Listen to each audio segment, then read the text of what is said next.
ಸುಧಾ, ಒಳಗಡೆ ಹೋಗಿ ಏನೇನಿದೆ ಅಂತ ನೋಡೋಣ. ನನಗೆ ತುಂಬಾ ಕುತೂಹಲ ಇದೆ ಈ ಒಂದು ಮ್ಯೂಸಿಯಂನ ನೋಡೋಕೆ.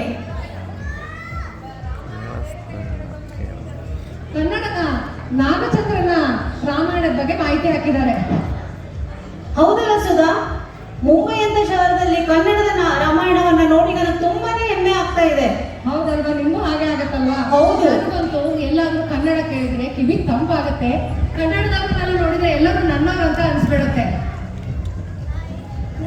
ನಮಸ್ಕಾರ. ಕನ್ನಡದಲ್ಲಿ ಮಾತಾಡ್ತಿರೋದು ಕೇಳಿ ತುಂಬಾ ಖುಷಿ ಆಯ್ತು. ನಾನು ಕನ್ನಡದವಳೆ. ನನ್ಗೊಂದು ಸಣ್ಣ ಪ್ರಶ್ನೆ ಇದೆ, ಕೇಳಬಹುದಾ? ಕೇಳಮ್ಮ, ಗೊತ್ತಿದ್ರೆ ಹೇಳ್ತೀವಿ.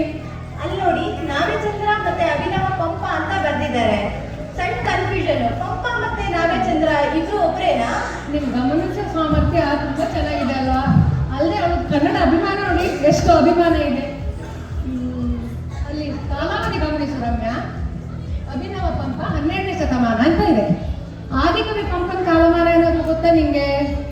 ಯಾರಿಗಾದ್ರೂ ಗೊತ್ತಾ ಕನ್ನಡದ ಮೊದಲ ಕವಿ ಪಂಪ ಇವರ ಕಾಲಮಾನ? 10ನೇ ಶತಮಾನ. ಹೌದು ಜಯ, ಸರಿಯಾಗಿ ಹೇಳಿ. ಪಂಪನ ಕಾಲಮಾನ, ಆದಿಕವಿ ಪಂಪನ ಕಾಲಮಾನ 10ನೇ ಶತಮಾನ, ಅಭಿನವ ಪಂಪನ ಕಾಲಮಾನ 12ನೇ ಶತಮಾನ. ಇಬ್ರು ಬೇರೆ ಬೇರೆ ಅಲ್ವಾ? ಹೌದು ರಮ್ಯಾ. ಈಗ ಅಭಿನವ ಪಂಪ ಅಂತ ಯಾಕೆ ಬರ್ದಿದ್ದಾರೆ ಅಂದ್ರೆ, ಈ ಪಂಪನ ಕಾವ್ಯ ಶೈಲಿ, ನಾಗಚಂದ್ರನ ಕಾವ್ಯ ಶೈಲಿ ಒಂದೇ ಹೋಲಿಕೆ ಇರೋದ್ರಿಂದ ಇವರಿಗೆ ಬಿರುದು ಕೊಟ್ಟಿದ್ದಾರೆ ಅಭಿನವ ಪಂಪ ಅಂತ. ಹೌದು, ಅದು ಸರಿ. ನೀವು ಇಲ್ಲೇ ಮಾಡ್ತಾ ಇದ್ದೀರಾ ಮುಂಬೈಯಲ್ಲಿ? ಹೌದು. ಕರ್ನಾಟಕದವಳಾದ್ರೂ ನಾನು ಬೆಳೆದಿದ್ದೆಲ್ಲ ವಿದೇಶದಲ್ಲಿ, ಅಲ್ಲೇ ಕನ್ನಡ ಕಲಿತೆ. ಈಗ ಬೆಂಗಳೂರಿನಲ್ಲಿ ಹೈಯರ್ ಎಜುಕೇಶನ್ ಮಾಡ್ತಾ ಇದ್ದೀನಿ. ಹೌದಾ? ದೇಶದಲ್ಲಿ ಎಷ್ಟು ಚೆನ್ನಾಗಿ ಕನ್ನಡ ಮಾತಾಡ್ತಿದ್ದಾರೆ ನೋಡಿ. ಈಗ ಕನ್ನಡದ ಅಭಿಮಾನ ನೋಡಿ ಖುಷಿ ಆಯ್ತು. ಅಲ್ಲೇ ಇದ್ರ ಬಗ್ಗೆನೂ, ಕನ್ನಡ ಇತಿಹಾಸದ ಬಗ್ಗೆನೂ ಆಸಕ್ತಿ ಇಟ್ಕೊಂಡಿದ್ದಾರೆ. ವಿಶೇಷ ಆಲೋಚನೆ ಇದು. ಹೌದು, ಎಷ್ಟೊಂದು ಸ್ಪಷ್ಟವಾದ ಉಚ್ಚಾರಣೆ ಇದೆ, ವ್ಯಾಕರಣ ಇದೆ. ಇದು ಹೇಗೆ ಸಾಧ್ಯ ಆಯ್ತು? ಅದಕ್ಕೆ ಕಾರಣ ನಾನು ಬಾಲ್ಯ ಕಳೆದ ಒಮಾನ್ ದೇಶ ಮತ್ತೆ ಅಲ್ಲಿನ ಮಸ್ಕತ್ ಕನ್ನಡ ತರಗತಿನೇ ಕಾರಣ. ನೋಡಿ, ಮಸ್ಕತ್ನಲ್ಲಿ ಕನ್ನಡ ಶಾಲೆ ಇತ್ತಂತೆ. ನಿಮ್ಗೆಲ್ಲ ಗೊತ್ತಿತ್ತಾ? ನನಗಂತೂ ತುಂಬಾ ಕುತೂಹಲ ಆಗ್ತಾ ಇದೆ. ಸ್ವಲ್ಪ ವಿವರಿಸು ರಮ್ಯಾ. ಹೌದು ಮ್ಯಾಮ್, ಮಸ್ಕತ್ನಲ್ಲಿ ಕನ್ನಡ ತರಗತಿಗಳು ನಡೀತಾ ಇದೆ. ಅಲ್ಲಿ ನಾವು ತುಂಬಾ ಕಲಿತಾ ಇದ್ವಿ. ಮಸ್ಕತ್ ಕನ್ನಡ ಶಾಲೆ ಪ್ರತಿ ಶುಕ್ರವಾರ ವೀಕೆಂಡ್ ಅಲ್ಲಿ ತರಗತಿ ಮಾಡ್ತಾರೆ. ಅಲ್ಲಿ ಎಲ್ಲಾ ಮಕ್ಕಳುಗಳು ಒಂದ್ ಕಡೆ ಸೇರಿ ನಾವು ತರಗತಿ ನಡೆಸ್ತಾರೆ. ನಮ್ಗೆ ಪ್ರತ್ಯೇಕ ಶಿಕ್ಷಕರಂತ ಯಾರು ಇರಲ್ಲ. ಅಲ್ಲೇ ಕೆಲಸ ಮಾಡ್ತಿರೋ ನಮ್ಮ ಕನ್ನಡಿಗರು ಡಾಕ್ಟರ್ಸ್, ಟೀಚರ್ಸ್, ಲೆಕ್ಚರ್ಸ್, ಇಂಜಿನಿಯರ್ಸ್ ಮತ್ತೆ ಗೃಹಿಣಿಯರು ಸೇರ್ಕೊಂಡು ನಮಗೆ ಕನ್ನಡನ ಕಲಿಸ್ತಾರೆ. ಅಲ್ಲಿ ಕನ್ನಡ ತರಗತಿಗಳು ಹೇಗೆ ನಡೀತಾ ಇತ್ತು ಅಂದ್ರೆ ತುಂಬಾ ವಿಶೇಷವಾದ.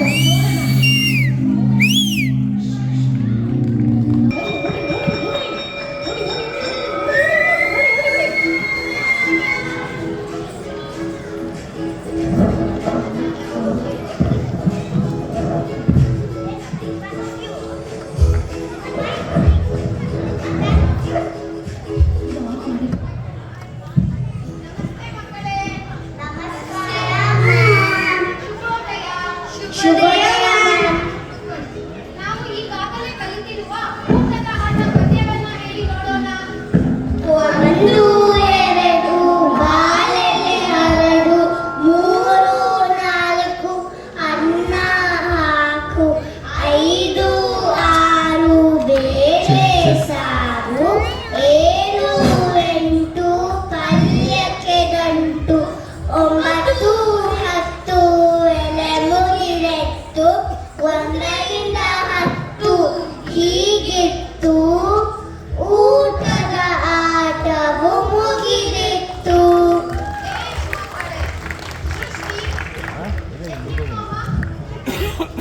ಎಲ್ಲರೂ ಬೋರ್ಡ್ ಮೇಲೆ ನೋಡಿ ಬಿಟ್ಟಿರುವ ಅಕ್ಷರವನ್ನ ತುಂಬಿ. ಸೃಷ್ಟಿ ಗ ರ ಗ ಡ್ಯಾಶ್. ಅದು ಸಾ ಮ್ಯಾಮ್, ಗರಗಸ. ಬೇಷ್ ಮಗಳೇ, ತುಂಬು. ಅದರ್ ನೀನ್ ಹೇಳಪ್ಪ. ಡ್ಯಾಶ್ ಸದಾ.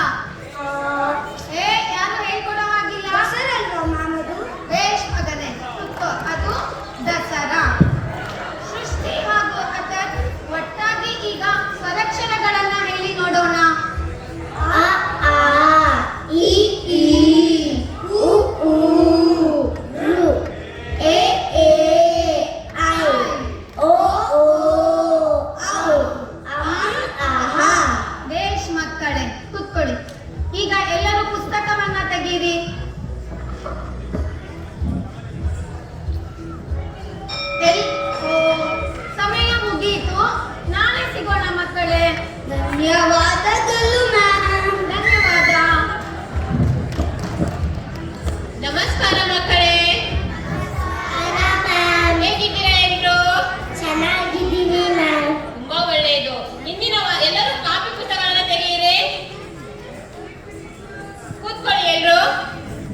ಹಿಂದಿನ ವಾರ ತರಗತಿಯಲ್ಲಿ ಏನನ್ನು ಕಲ್ತಿದ್ವಿ ನಾವು?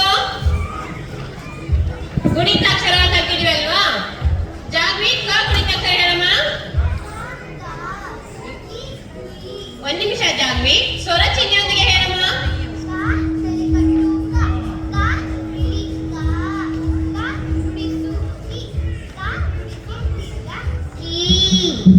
ಒಂದ್ ನಿಮಿಷ ಜಾಗ್ವಿ, ಇಲ್ಲಿ ಬಂದಿದ್ದಂತ ಪೋಷಕರು ಯಾರಿಗಾದ್ರೂ ಬರುತ್ತಾ ಜಾಗ್ವಿ ಹೇಳಂತಾರೆ ಹೇಳಕ್ಕೆ? ಬಂದ ಅವ್ರ ಜೊತೆ ಹೇಳ್ತೀರಾ ಎಲ್ರು? ಸರಿ, ಅವ್ರ ಜೊತೆ ಹೇಳಮ್ಮ ನೀನು. ಕಾ ಕೊಂಬು ಕು, ಕಾ ಕೊಂಬಿನಿಳಿ ಕು, ಕಾ ಒಟ್ರ ಸುಳಿ ಕ್ರು, ಕಾ ಏತ್ವ ಕೆ, ಕಾ ಏತ್ವನ್ ದೀರ್ಘ ಕೆ, ಕಾ ಐತ್ವ ಕೈ, ಕಾ ಓತ್ವ ಕೋ, ಕಾ ಓತ್ವನ್ ದೀರ್ಘ ಕೋ, ಕಾ ಔತ್ವ ಕೌ, ಕಾ ಅನುಸ್ವಾರ ಕಂ, ಕಾ ವಿಸರ್ಗ ಕಹ. ತುಂಬಾ ಚೆನ್ನಾಗಿ ಹೇಳಿದೀಯ ಜಾಗ್ವಿ. ಕೂತ್ಕೋಮ್ಮ. ಎಲ್ರು ಕಾಪಿ ಪುಸ್ತಕ ತೆಗ್ದಿದ್ದೀರಲ್ವಾ? ವೇದಾಂತ್ ಎದ್ದು ನಿಂತ್ಕೊಂಡು ಎರಡು ಪ್ರಾಸ ಪದ ಹೇಳಪ್ಪ. ಹಿಂದೆ ಇನ್ನೊಂದೇನು? ಹಿಂದೆ ಮುಂದೆ ವೀರ ತೀರ. ತುಂಬಾ ಚೆನ್ನಾಗಿ ಹೇಳಿದೀಯ ವೇದಾಂತ್. ಎಲ್ರು ಕಾಪಿ ಪುಸ್ತಕನ ತೆಗೆಯಿರಿ. ಚ ಗುಣಿತಾಕ್ಷರನ ಬರಿಬೇಕು. ಅಯ್ಯೋ ಹೌದಾ? ನಾನು ನೋಡ್ಕೊಂಡು ಬರ್ತೀನಿ ಯಾಕೆ ಹೇಳ್ತಿದ್ದಾನೆ ಅಂತ. ಎಲ್ರು ಕಾಪಿ ಪುಸ್ತಕನ ತೆಗೆಯಿರಿ. ಚ ಗುಣಿತಾಕ್ಷರ ಬರೀರಿ ಇವಾಗ.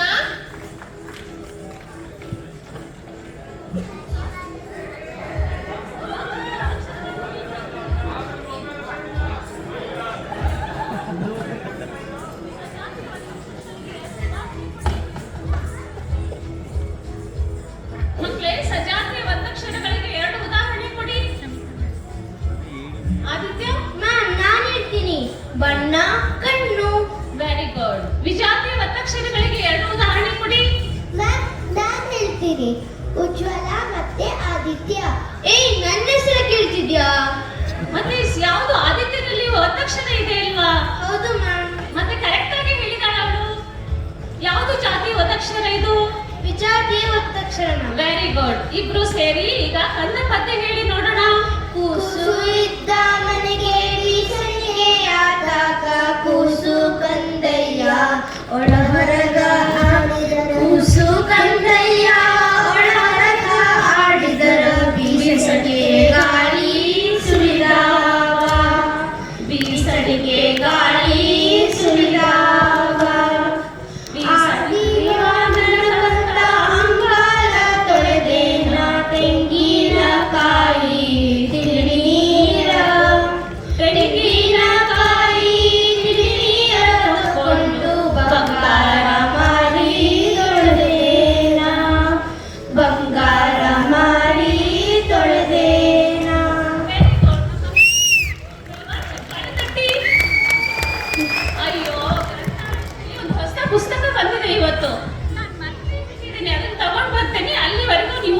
ವಿಜಾತಿಯ 5 ಒತ್ತಕ್ಷರಗಳನ್ನು ಬರೀತಾ ಇರಿ ಮಕ್ಕಳೇ.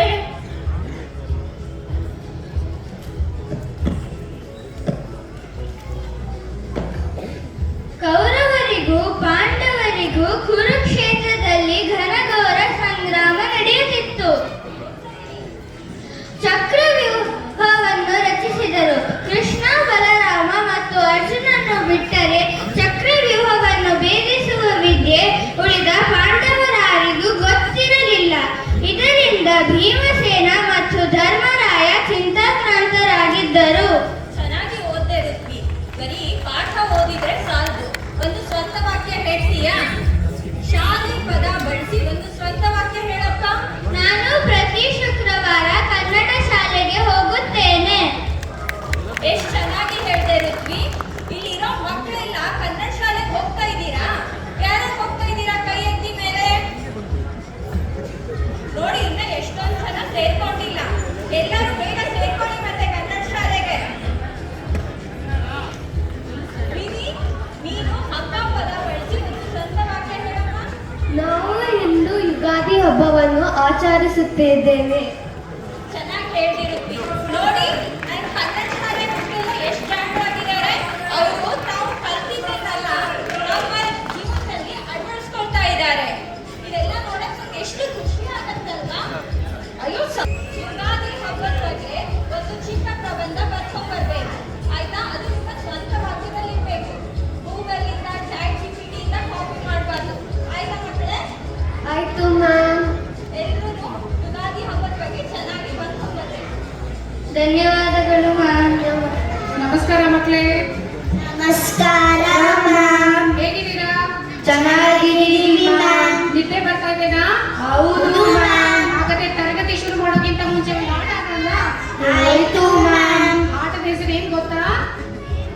1 2 3 ಅಂಕೆಗಳ ಆಟ. ನಾನು 1 ಅಂದಾಗ ನೀವೆಲ್ಲರೂ ಕೈಯನ್ನು ಎತ್ತಬೇಕು, 2 ಅಂದಾಗ ನೀವು ಕೈಯನ್ನು ಜೋಡಿಸಿ ನಮಸ್ಕಾರ ಮಾಡಬೇಕು, 3 ಅಂದಾಗ ನೀವು ಕೈಯನ್ನು ಭುಜದ ಮೇಲೆ ಇಡಬೇಕು. ರೆಡಿ ಇದ್ದೀರಾ? 1 3 2 1 3. ಇವನು ಔಟ್ ಆದ ಅಲ್ವಾ? ಮತ್ತೆ ಮಾಡೋಣ. 1 3 2. ನೋಡು ಮತ್ತೆ ಔಟ್ ಆದ. ಎಲ್ರಿಗೂ ನಿದ್ದೆ ಹೋಯ್ತಲ್ವಾ? ಹೌದು ಹಾಗಾದ್ರೆ ಮ್ಯಾಮ್. ನಾವು ಪ್ರತಿ ವಾರ ತರಗತಿ ಶುರು ಮಾಡೋಕ್ಕಿಂತ ಮುಂಚೆ ಒಂದು ಹಾಡಿನ ಮೂಲಕ ಶುರು ಮಾಡೋಣ. ಸ್ತುತಿ, ಉದಯವಾಗಲಿ ನಮ್ಮ ಚೆಲುವ ಕನ್ನಡ ನಾಡು ಹಾಡನ್ನು ಹೇಳ್ತೀಯಾ? ಆಯ್ತು ಮ್ಯಾಮ್.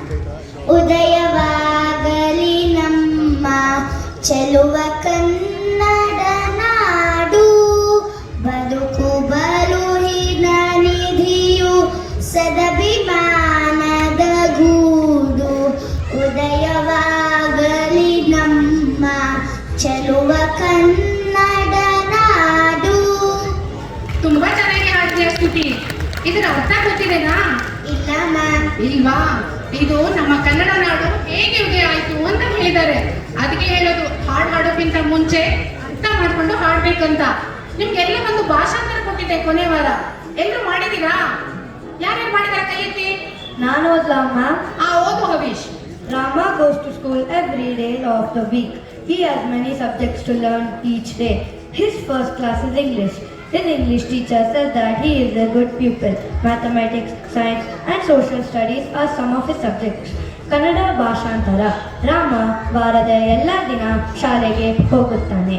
ಅವನಿಗೆ ಪ್ರತಿದಿನ ಅನೇಕ ವಿಷಯಗಳು ಅಭ್ಯಾಸ ಮಾಡಲು ಇರುತ್ತದೆ. ಅವನ ಮೊದಲ ತರಗತಿ ಇಂಗ್ಲಿಷ್. ಅವನ ಇಂಗ್ಲಿಷ್ ಶಿಕ್ಷಕಿ ಅವನು ಒಳ್ಳೆಯ ವಿದ್ಯಾರ್ಥಿ ಎಂದು ಹೇಳುತ್ತಾರೆ.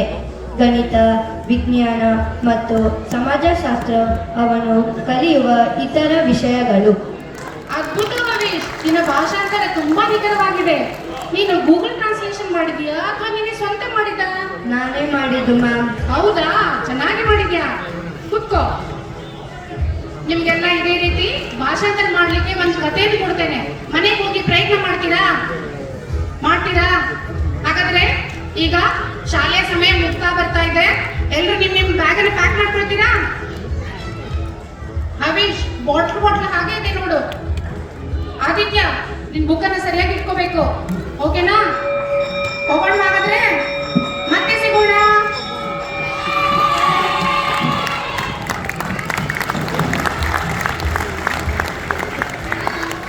ನೋಡಿದ್ರಲ್ಲ ಮಸ್ಕತ್ನಲ್ಲಿ ಕನ್ನಡ ತರಗತಿಗಳು ಹೇಗೆ ನಡೆಯುತ್ತೆ ಅಂತ. ಈ ಶುಕ್ರವಾರ ತರಗತಿಗಳೇ ಇವತ್ತು ನಮ್ಮನ್ನ ಇಲ್ಲಿ ಈ ಮಟ್ಟಕ್ಕೆ ತಂದು ನಿಲ್ಲಿಸಿರೋದು. ಅಂದ್ರೆ ಇವರೆಲ್ಲ ಸ್ವಯಂ ಸೇವಕ ಶಿಕ್ಷಕರ? ಅಪ್ಪ, ಎಂತ ಕಳಕಳಿ ಇವರದ್ದೆಲ್ಲ. ಹೌದು ಜಯ, ವಿದೇಶದಲ್ಲಿ ಇದ್ಕೊಂಡು ಮಕ್ಕಳನ್ನ ಈ ಮಟ್ಟಕ್ಕೆ ಕನ್ನಡ ಕಲಿಸಿ ಭಾಷೆ ಬಗ್ಗೆ ಇಷ್ಟು ಗೌರವ ಬೆಳೆಸೋದು ಏನು ಚಿಕ್ಕ ವಿಚಾರ ಅಲ್ಲ. ಇನ್ನು ಏನೆಲ್ಲ ಕಲ್ತಿದ್ಯಾ ರಮ್ಯ ಮಸ್ಕತ್ ಕನ್ನಡ ಶಾಲೆಯಲ್ಲಿ? ಹೇಳೋದು ವಾರಕ್ಕೊಂದೇ ತರಗತಿ ಆದ್ರೂ ಅಲ್ಲಿ ನಾವು ತುಂಬಾ ನಮ್ಮ ಬಾಲ್ಯದ ಮುಖ್ಯವಾದ ಭಾಗಗಳನ್ನು ಕಳೆದ್ವಿ. ಅಲ್ಲಿ ನಾವು ಕರ್ನಾಟಕ ಸಂಘದಿಂದ ನಡೀತಿದ್ದ ಕಾರ್ಯಕ್ರಮಗಳಲ್ಲಿ ನಾಟಕ ಮಾಡ್ತಾ ಇದ್ವಿ, ನಿರೂಪಣೆ ಮಾಡ್ತಿದ್ವಿ, ಜಾನಪದ ನೃತ್ಯ ಕೂಡ ಮಾಡ್ತಾ ಇದ್ವಿ. ಹೌದಾ? ಎಷ್ಟು ಅದ್ಭುತ ಅಪ್ಪ. ಇನ್ನು ಏನೆಲ್ಲ ಇದೆಯಾ ಅಥವಾ ಆಯ್ತಾ? ಹೌದು ಮ್ಯಾಮ್. ಅಲ್ಲಿ ಡಿಸೆಂಬರ್ ತಿಂಗಳಲ್ಲಿ ರಜಾದಿಂದಲೇ 10 ದಿವಸ ಕನ್ನಡ ಕಮಟ ಅಂತ ಮಾಡ್ತಾ ಇದ್ರು. ಆ 10 ದಿನಾನು ಮಕ್ಕಳನ್ನೆಲ್ಲ ಒಂದ್ ಕಡೆ ಸೇರಿಸಿ ಸಂಜೆ ಹೊತ್ತು ಮಕ್ಕಳಿಗೆ ಕನ್ನಡ ಹಾಡು, ನಾಟಕ, ಕನ್ನಡ ಆಟಗಳು, ಕನ್ನಡ ಕತೆ, ಗಾದೆ, ಒಗಟು ಎಲ್ಲದನ್ನು ಕಲಿಸ್ತಾ ಇದ್ರು. ತುಂಬಾನೇ ಮಜಾ ಮಾಡ್ತಾ ಇದ್ವಿ. ಕನ್ನಡ ಸಿನಿಮಾ ಕೂಡ ತೋರಿಸ್ತಾ ಇದ್ರು. ಒಂದ್ಸತಿ ನಾನು ಮತ್ತೆ ನನ್ನ ಗೆಳತಿ ಇಬ್ರು ಸೇರ್ಕೊಂಡು ಕುಮಾರವ್ಯಾಸ ಭಾರತದ ಒಂದು ಕಾವ್ಯವಾಚನ ಕೂಡ ಮಾಡಿದ್ವಿ. ಅಬ್ಬಾ ಅಬ್ಬಾ ಅಬ್ಬಾ, ಏನ್ ಕಾಳಜಿ ಅವರದ್ದೆಲ್ಲ. ಆದ್ರೂ ಸುಧಾ, ರಮ್ಯನಂತೆ ಎಲ್ಲರೂ ಅದೃಷ್ಟವಂತರಲ್ಲ. ಕರ್ನಾಟಕದಲ್ಲಿ ಇರೋ ಮಕ್ಕಳೇ ಈಗ ಕನ್ನಡ ಕಲಿತಾ ಇರೋದಿಲ್ಲ. ಮತ್ತೆ ಎಲ್ರಿಗೂ ಕನ್ನಡ ಕಲಿಯೋಕೆ ಆಗ್ತಾ ಇಲ್ಲ, ಮತ್ತೆ ಕನ್ನಡ ಕಲಿಯುವಂತ ಅವಕಾಶನೂ ಇಲ್ಲ ಎಷ್ಟೋ ಕಡೆ, ಹೌದಲ್ವಾ? ಹಾಗಾಗಿ ಎಷ್ಟೋ ಜನರು ಕಲಿಯೋಕೆ ಆಗ್ತಾನೆ ಇಲ್ಲ, ಮತ್ತೆ ಇಂಗ್ಲಿಷ್ ಅಲ್ಲಿನೇ ಕಂಟಿನ್ಯೂ ಮಾಡ್ತಾ ಇದ್ದಾರೆ. ಹೌದು, ನೀ ಸರಿಯಾಗಿ ಹೇಳ್ತಿದ್ದೆಯ. ನನ್ನ ಪರಿಚಯಸ್ಥರೊಬ್ರು ಮಗಳು ವಿದೇಶದಲ್ಲಿ ಬೆಳೆದವಳು ದಕ್ಷ ಅಂತ. ಅವಳು ಅನುಮಾನೇ ಬೇರೆ ಇದೆ. ಕನ್ನಡ ಕಲ್ತಿಲ್ಲ, ನಮ್ಮ ಹಬ್ಬ ಹರಿದಿನಗಳ ಪರಿಚಯ ಇಲ್ಲ, ಸಂಸ್ಕೃತಿಯ ಅರಿವು ಇಲ್ಲ. ಭಾರತಕ್ಕೆ ಬಂದಾಗ ಯಾರ ಜೊತೆನೂ ಸೇರ್ಕೊಳಕ್ಕಾಗದೆ ಏಕತಾನತೆ ಆಗ್ತಾ ಇರುತ್ತೆ. ನಾವು ಯಾರಂತಾನೆ ಅವರಿಗೆ ಗೊತ್ತಾಗ್ತಾ ಇರೋದಿಲ್ಲ.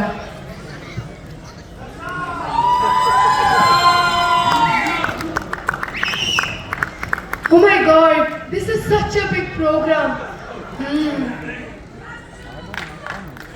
All my friends talk about Kannada and its heritage with a proud feeling. However, who am I? What is my language? What is my language? I feel so lonely.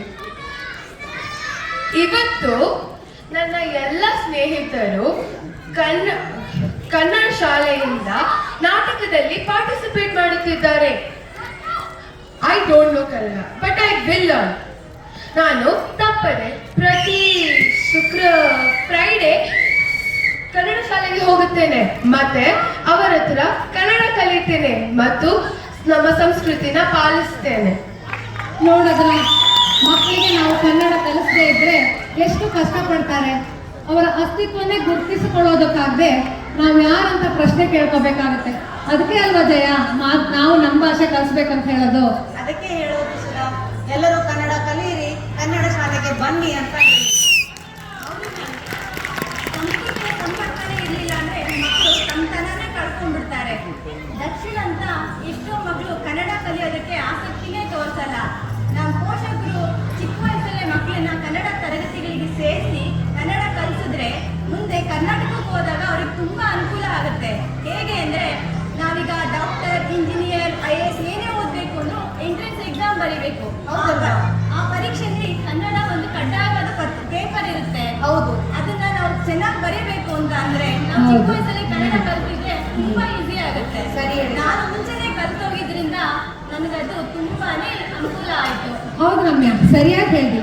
ಪರೀಕ್ಷೆ ಅಲ್ಲದೆ ಇದ್ರು ಮಕ್ಕಳು ಭಾರತಕ್ಕೆ ಹೋಗಿ ವೈದ್ಯಕೀಯದಂತ ವೃತ್ತಿ ಹಿಡಿದಾಗ ನಮ್ಮ ಭಾಷೆ ಇದ್ರೆ ಅವರಿಗೆ ಸಹಾಯ ಆಗುತ್ತೆ. ಅಂದ್ರೆ ವಿದೇಶಕ್ಕೆ ಓದಕ್ಕೆ ಹೋದ್ರು ಕೂಡ ನಮ್ಮ ಭಾಷೆ ನಮಗೆ ಗೊತ್ತಿದ್ರೆ ಮಕ್ಕಳ ಆತ್ಮವಿಶ್ವಾಸನೇ ಬೇರೆ ಇರುತ್ತೆ. ಆಮೇಲೆ ಅಲ್ಲಿರುವ ಕನ್ನಡಿಗರ ಜೊತೆ ಸಂವಹನ ಮಾಡೋಕ್ಕೆ ನಮ್ಮ ಭಾಷೆ ಸಹಾಯ ಆಗುತ್ತೆ ಅಲ್ವಾ ಜಯ? ಹೌದು ಸುಧಾ, ಸರಿಯಾಗಿ ಹೇಳಿದ್ರಿ.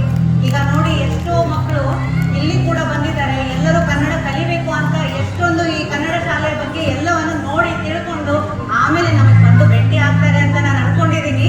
ಹಾಗೆಯೇ ಬನ್ನಿ ಹಾಗಾದ್ರೆ ಈಗ ಎಲ್ಲರೂ ಸೇರಿ ಒಂದು ಶಪಥ ಮಾಡೋಣ.